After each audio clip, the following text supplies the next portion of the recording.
passer toujours et encore dans la chambre haute.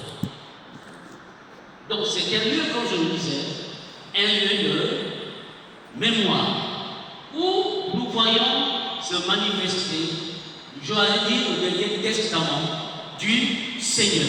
Le dernier endroit, il va s'entretenir avant la passion avec ses disciples, lui il va instaurer, j'allais même dire, le sacrement que nous célébrons souvent ici, le don parfait de son corps et de son âme. Et de son corps et de son sang, j'allais dire. Dans Luc, chapitre 22, verset 11 à 12, on le voit, le maître te fait dire, ici est la salle où je pourrais manger la Pâque, où est la salle où je pourrais manger la Pâque avec les disciples.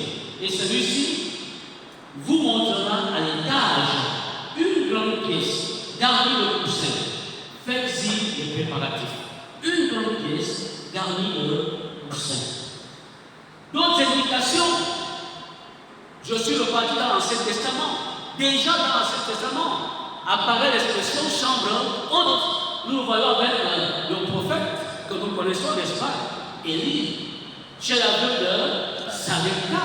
Et nous nous rappelons que dans la chambre haute, Élie va faire quelque chose de merveilleux. Parce que, après avoir prophétisé sur la naissance du fils de cette veuve, un jour qu'elle est passée par là, alors qu'il était en séjour à cet endroit, l'enfant va mourir, n'est-ce pas? La veuve va se plaindre en disant, finalement, pourquoi m'avoir donné, je suis moi qui caricature, pourquoi m'avoir donné cet enfant s'il devait mourir? Élie va faire quelque chose. Il va arracher l'enfant mort du sein de sa mère. Il va monter où? À la chambre haute. Et dans cette chambre haute, un miracle va se passer. Élie, par la grâce du Seigneur, va ressusciter l'enfant. La paix du Christ. Amen. Donc, dans le livre de Roi et Roi, chapitre 17, verset 19, il dit, donne-moi ton fils. Il enleva de son sein, le porta dans la chambre haute, et il habitait où il habitait, et le coucha sur le lit. La suite, vous lirez dans le texte. Nous voyons la même chose dans Daniel, n'est-ce pas? Daniel chapitre 6, verset 11. Alors que le peuple juif était menacé, alors que Daniel avait été trahi, n'est-ce pas, par complot, disait que le roi avait décidé que tout le monde devrait l'adorer. Et Dieu va adorer un autre Dieu. Mais Daniel avait refusé d'adorer le roi, n'est-ce pas, de Babylone. Il a adoré, continué d'adorer son Dieu. On dit que Daniel montait dans la chambre haute et il priait 3 fois par jour. On dit la fenêtre de sa chambre haute était tournée vers Jérusalem. Est-ce qu'il y a des chrétiens ce soir? Amen. Daniel, il y a une place de chambre haute dans Daniel. Mais vous remarquerez que dans l'Ancien Testament, la chambre haute était bien entendu le lieu de prière, mais qui concernait presque particulièrement une seule personne, la paix du Christ. Amen.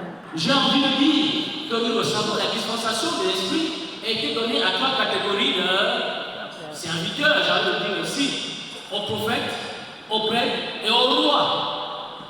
Ce n'est pas étonnant si, dans la nouvelle version des choses, n'est-ce pas?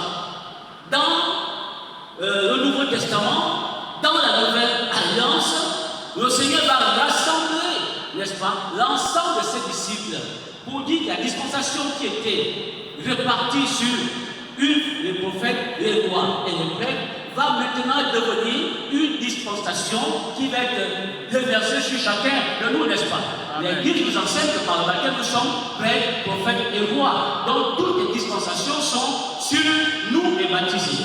La paix de Christ. Amen. La chambre haute manifeste certains effets.